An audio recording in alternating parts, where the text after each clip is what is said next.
G'day guys, it's Wolfie here and welcome back to the pack. So today I'm going to share a couple of tunes with you guys, a couple that have kind of been sitting around for a while in my garage really. Well, this car has been sitting around for a while. It's the Porsche 911 997 body from 2009, the one that you're seeing right here. And look, I've done some tunes in the past using the Porsche 911 RSR, the Group 3 car engine that we all know and love, and last time I did it using the GT3 RS from 2016, but this time it's less of a race car sort of build it yourself job and more of a road car with a race car engine in it, and is therefore way more suited to the 600 to 700 pp events, especially Tokyo, but as you'll see at the end of the video, very much so for Le Mans as well. So yeah, I really hope you guys like this, and I think it's gonna get some use, I'd say, you know, as far as grinding is concerned, and it's also a really good car for just, you know, having a bit of a rip. And I've used it a number of times for like weekly events, the weekly races and all that sort of stuff, and yeah, I think it's an absolute gem. So hope you guys like it too, and be sure to like and subscribe, and let's get stuck in. Okay, so the Porsche 911 GT3 997 from 2009 is available at the Porsche dealership, of course, and once you enter, you're basically just going to want to pick out this second car here. So there's a lot of letters and numbers to remember, but yeah, if you look for the second car, that's the one we're going to want. And you know, basically all you need to do is just pick yourself out a color, and we can then move on to getting our external parts.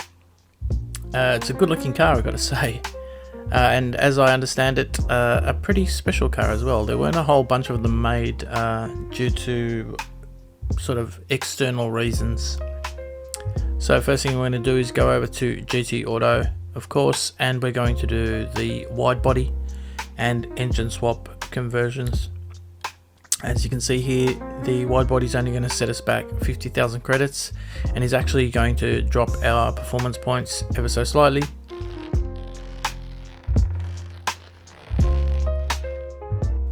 And then of course we're going to drop in our engine, so 325,000 credits. It's not a whole bunch really for this engine. You know, if you've done any online racing, on this game, you'll know that the Porsche 911 RSR is an absolute go-to.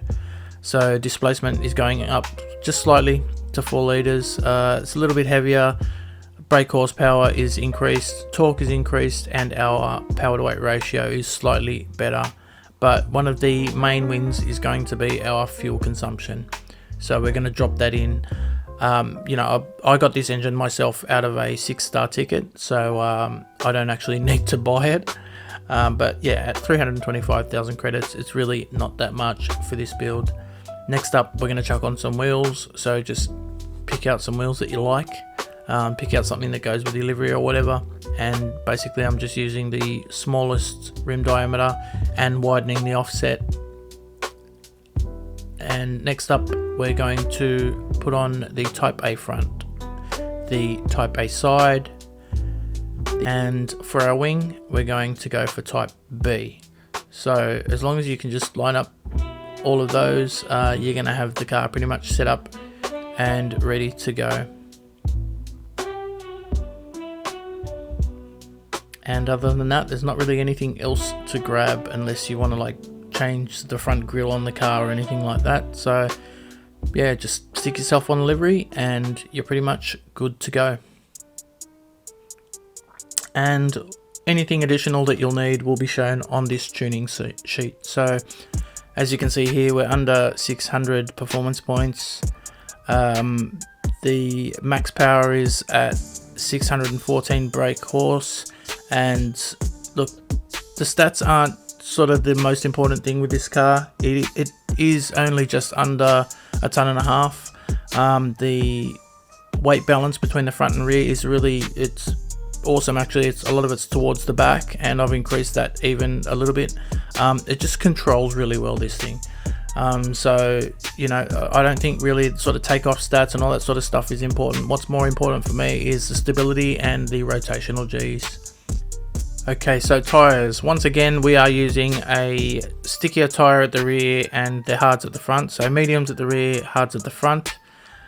And we're going for the fully customizable suspension. You'll need to buy that. 94 ride height at the front and 110 at the rear. Anti-roll bar is 6 at the front and 8 at the rear. Dampening ratio compression is 31 at the front and 33 at the rear.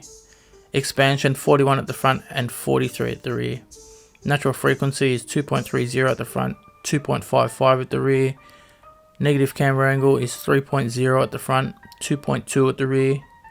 We've got no toe angle at the front, and we're running 0.20 inward at the rear, so that's to the right. You'll also need to buy the fully customizable differential, and our initial torque is set to 8 at the front. Acceleration sensitivity to 20 and braking sensitivity also to 20. For our downforce, we don't have a whole bunch, so we're running it at minimum at the front, which is 40, and at the rear 308. Now it's not going to be a major. This thing has no issues turning in whatsoever. Our ECU is fully customizable, so that's something else you'll need to buy, and that's set to 100%. Our ballast is at 200 kilograms, but that's offset exactly by our weight reduction, so stage 1 weight reduction, which is something you'll need to buy. Ballast positioning is slightly back at 11. Power restrictor is set to 78%.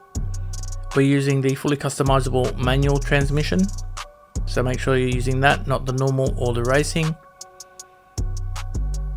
And what I've done is initially set it to 370 kilometers an hour, but then just make sure, so go into manual adjustment and just ensure that your final gear is set to 3.440, and then just go down through these gears and adjust them so that all those numbers line up. Alternatively, you could just set a top speed for yourself. I'd say anything over around 350 should really do it, but I found this really worked for me. It kind of, you know, just lined up all the gears, got me the revs where I needed them, and also helped with my fuel consumption. So for our turbocharger, we're using the high RPM turbo. I did try it with the medium RPM turbo, and you can kind of, if you want to use hards, you know, and you don't want to use the mediums on the back, you can actually put the medium RPM turbo on, put hards front and rear, and just drop the power restrictor ever so slightly. I think it's like 2 clicks, and you can pretty much get yourself under 600 pp, which then gives you the option if you want to be able to change tires. But really, there's no need for it. I'd say you're much better off doing the no stop with the high RPM turbo, and yeah, you're not even going to really have to fuel save. One thing you will have to do though is use the normal brakes, but as you'll see, that's not going to be an issue at all, and I'll show you why. So I always grab the handbrake, and as far as our brake control is concerned, what I'm doing is I'm leaving it at about 0 when I start, and then just building it up slightly, and as it dries out, I'm throwing it further and further forward, so that as it dries out and those slightly stickier tires at the rear begin to wear, I'm just reducing that a little bit by throwing that that brake balance slightly forward. Only other thing is the clutch and flywheel is going to be racing, and as I said previously, we're using stage 1 weight reduction to offset our ballast, and we have the increased body rigidity. And other than that, there's nothing else to get for this build. So of course we're heading over to Asia and to Tokyo Expressway first, and then to this event right here, the WTC 600 at Tokyo. And you'll notice as I enter, it's not going to give me the option to change to any tires. Now that just means that I can't change when or if I pit, but there's not going to be any need to, because you can quite easily do a no stop in this car.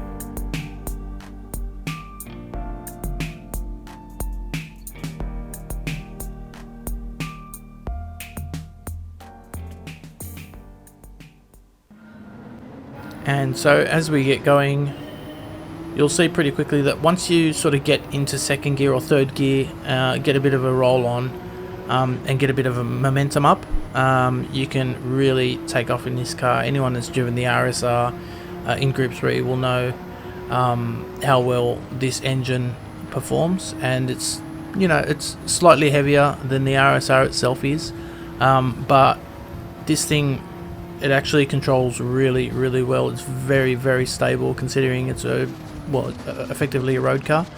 And so basically I'm going to wall ride that first corner there.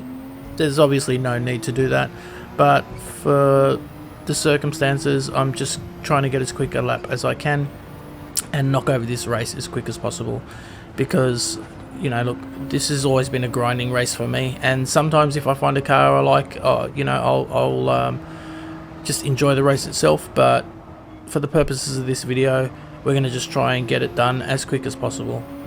So as you can see, I'm not really needing to fuel save or anything, but having said that, I'm not going to absolutely rev the guts out of this thing. I'm going to basically shift just where the rev limiter is. So once it starts to flash, I'm shifting. And you can actually use this manual transmission to help slow you down, and that's one thing that you're really going to want to do on this approaching corner, the final corner. So just, you know, quick downshifts are going to help you to pull this car up quicker.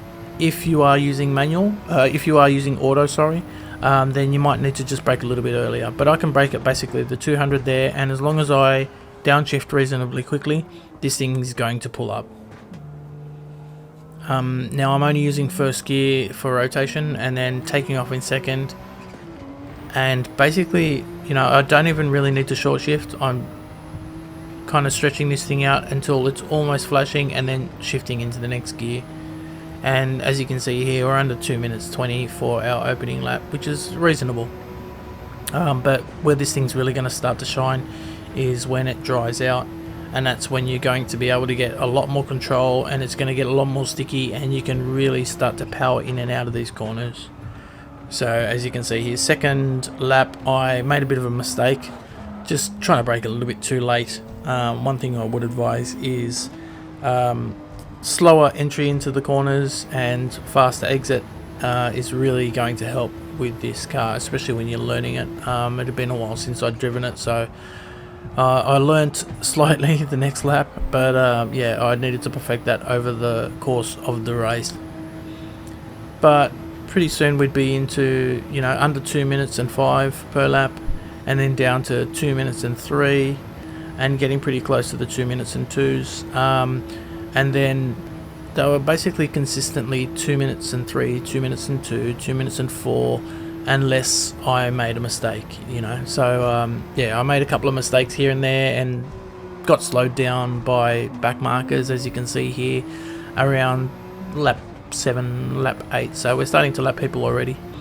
But yeah, it's, you know, look, even with sort of medium tyre wear, as you can see, it's not difficult to get around these guys. But as I was saying before, one thing that's pretty important in this car is to just not try and brake too late, really. If you can get yourself a decent entry and not be braking too late, you can get a good exit, and that's when you really start to make time in this thing. You know, occasionally you'll get caught out, like I have here, by a back marker, and you'll just have to slow down, you know, and bite the bullet. But even having done that, you're not going to really struggle too much to get this thing to around a 25-minute race, I'd say, a 25.5-minute max. But yeah, look, I made quite a few mistakes on this race. As you can see, I was slowed down quite a bit by the AI, and still managed to get under 25 minutes quite easily. And as you'll see, look, it was really not a hard race for me. So I'll give you a bit of a look at what my final lap looked like, which actually turned out to be my fastest lap, because by this point there wasn't a lot of traffic around me and I could really just kind of push. So yeah, look, the top speed's actually really good. I was able to keep it in fuel map 1 the entire time, but it is reasonably close if you're revving this thing out, so just keep an eye on the fuel. So as you can see there, so 345 kilometers an hour. I'm all riding that first corner, as I was saying, and then dropping down in second and powering out in third, and that was pretty much what I was doing the whole race. I'm using that little puddle there to just sort of wet my tyres and cool them down a bit. It does actually help with tyre wear. As you can see, the tyre wear is not too much with this run, but that's because I was using the wheel. It will be slightly more if you're using a controller, but nothing that's not manageable.